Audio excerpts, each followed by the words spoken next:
पहली बात तो ये कि कास्ट सेंसस कोई नई बात नहीं, लेकिन एक बात हमको जरूर चिन्हित करनी है, जिन्होंने लड़ाई लड़ी उनको मिलता है, जो नहीं लड़ते हैं उनको नहीं मिलता है। शेड्यूल कास्ट, शेड्यूल ट्राइब ने बार बार अपने अधिकारों के लिए लड़ाई लड़ी। डॉक्टर अंबेडकर के जमाने से उन्होंने कास्ट सेंसस की मांग की। आप डॉक्टर अंबेडकर के सारे डॉक्यूमेंट देख लीजिए, दस्तावेज देख लीजिए, उन दस्तावेजों में बाकायदा इस बात का जिक्र है। तो उसका नतीजा ये हुआ कि शेड्यूल कास्ट और शेड्यूल ट्राइब की जातिवार जनगणना होती है। उनके कैसे घर हैं, कच्चे हैं, पक्के हैं, उनकी आर्थिक स्थिति, वो क्या धंधा करते हैं, क्या ऑक्यूपेशन करते हैं, कितने लोग उनके एमएलए हैं, कितने उनके पंचायत में हैं, कितने अधिकारी हैं, कितने कर्मचारी हैं, कौन सी जाति का जो है रोजगार पूरे टाइम का रोजगार करती है, कौन सी हाफ टाइम का रोजगार करती है। ये सारी की सारी बातें जो है 2011 की जनगणना में शेड्यूल कास्ट की प्रत्येक जाति के बारे में दस्तावेज है। हमने लड़ाई लड़ी तो हमें मिला। अब सवाल यह है कि जब 2011 से पहले ओबीसी और पिछड़ी जातियों के नेताओं ने इस सवाल को लड़ा तो सरकार ने माना कि कास्ट सेंसस होनी चाहिए।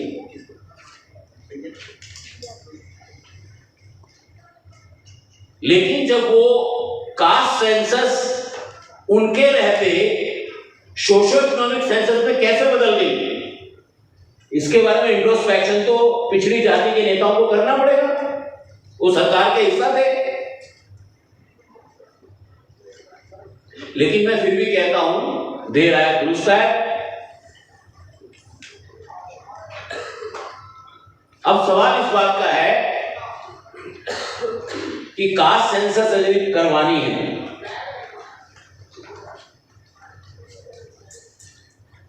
देश की संसद में बहुमत ओबीसी सांसदों का है।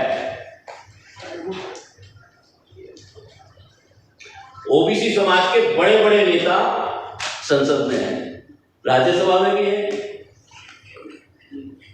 और लोकसभा में भी हैं। हम ये चाहते हैं कि वो हमारे प्रतिनिधि बनकर जब जरा जरा सी बातों पर संसद को रोका जा सकता है,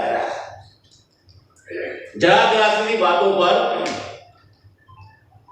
तो ये जो पूरे देश की 90% जो आबादी है, और जाति जनगणना तो 100% की होनी है, केवल 90% की नहीं होनी है। ये हमें समझना है कि जाति जनगणना का मुद्दा इस देश की हर जाति की जनगणना से जुड़ा है। तो कल आपकी जानकारी के लिए बता रहा हूं, हम सबकी जानकारी के लिए, इस बार बजट वाले मसले पर कल होम मिनिस्ट्री में डिस्कशन था पार्लियामेंट में। आज होम मिनिस्टर ने उसका जवाब दिया है।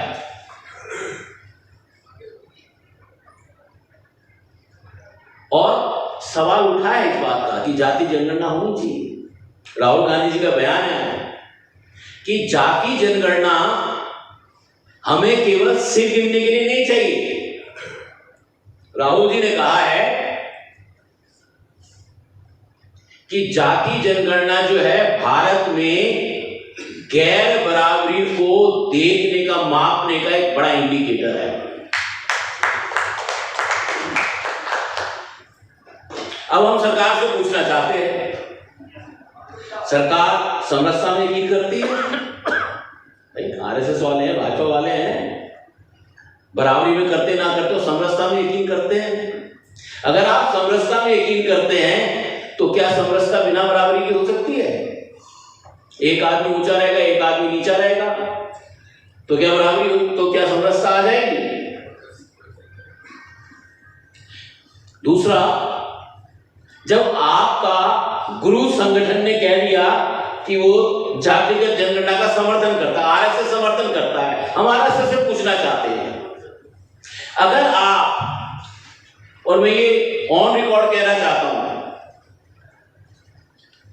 30 मार्च को भारत के प्रधानमंत्री आरएसएस के हेडक्वार्टर में जा रहे हैं, आरएसएस के मोहन भागवत जी से उनकी मुलाकात होने वाली है। हम दोनों से कहना चाहते हैं, खास तौर से मोहन भागवत जी से कहना चाहते हैं, इतने सालों में आपकी प्रधानमंत्री जी से अकेले में मुलाकात नहीं हुई, इस बार हो रही है। तो क्या मोहन भागवत जी प्रधानमंत्री को से इस बारे में फैसला करवाएंगे कि प्रधानमंत्री जी, आरएसएस का ये विचार है कि भारत में जातिगत जनगणना करवाइए, क्या आरएसएस के मोहन भागवत प्रधानमंत्री को क्लियर टर्म्स में ये बताएंगे कि आरएसएस भारत में जाति की जनगणना चाहता है? ये हम आरएसएस से पूछना चाहते हैं। अगर आरएसएस भारत में जाति की जनगणना चाहता है तो मांग करे, इधर उधर ना करे। नहीं, जाति की जनगणना तो ठीक है, लेकिन राजनीतिक इस्तेमाल नहीं होना चाहिए। अरे भाई, राजकाज चलाना है, राजकाज की नीति बनानी है, और राजकाज की नीति में राजनीति नहीं होगी तो क्या होगा। तो मैं ये कहना चाहता हूं, तो प्रधानमंत्री जब 30 तारीख को मोहन भागवत जी की और प्रधानमंत्री जी की मुलाकात होगी, तो हम दोनों से कहना चाहते हैं कि आप लोग तय कर लीजिए, और प्रधानमंत्री जी ने कहा है ना कि ओबीसी है, ओबीसी समाज के बेटे हैं। अरे पूरा ओबीसी समाज मांग रहा है कि देश में जातिगत जनगणना होनी चाहिए, तो प्रधानमंत्री जी अपने समाज की बात सुन लो, अपने समाज की बात सुन लो। उनकी नहीं सुनते तो अपने जो शीर्ष ऑर्गेनाइजेशन है आरएसएस की सुन लो। अगर नहीं सुनना चाहते तो ये जो लोग बैठे हैं, हम लोग जो बैठे हैं, हम इस मुद्दे पे लड़ाई को तैयार हैं। आखिरी बात जो मैं कहना चाहता हूं, क्योंकि भारती जी आ गए हैं, आखिरी बात मैं कहना चाहता हूं, अब सवाल इस बात का है कि इसकी रणनीति क्या हो। यदि हमारे पास इस सम्मेलन से हम इसकी शुरुआत माने, एक कास्ट कोऑर्डिनेशन फॉर, एक जो national coordination committee for caste census बनी है, क्या राज्यों में इस बात को लेकर सम्मेलन होने चाहिए?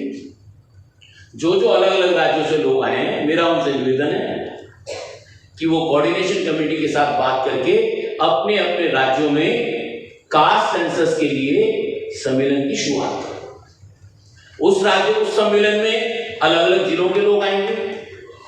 उन जिलों के लोगों को रिक्वेस्ट किया जा सकता है कि राज्य के स्तर पर हो गया, अब जिले के स्तर पर सम्मेलन किए जाएं।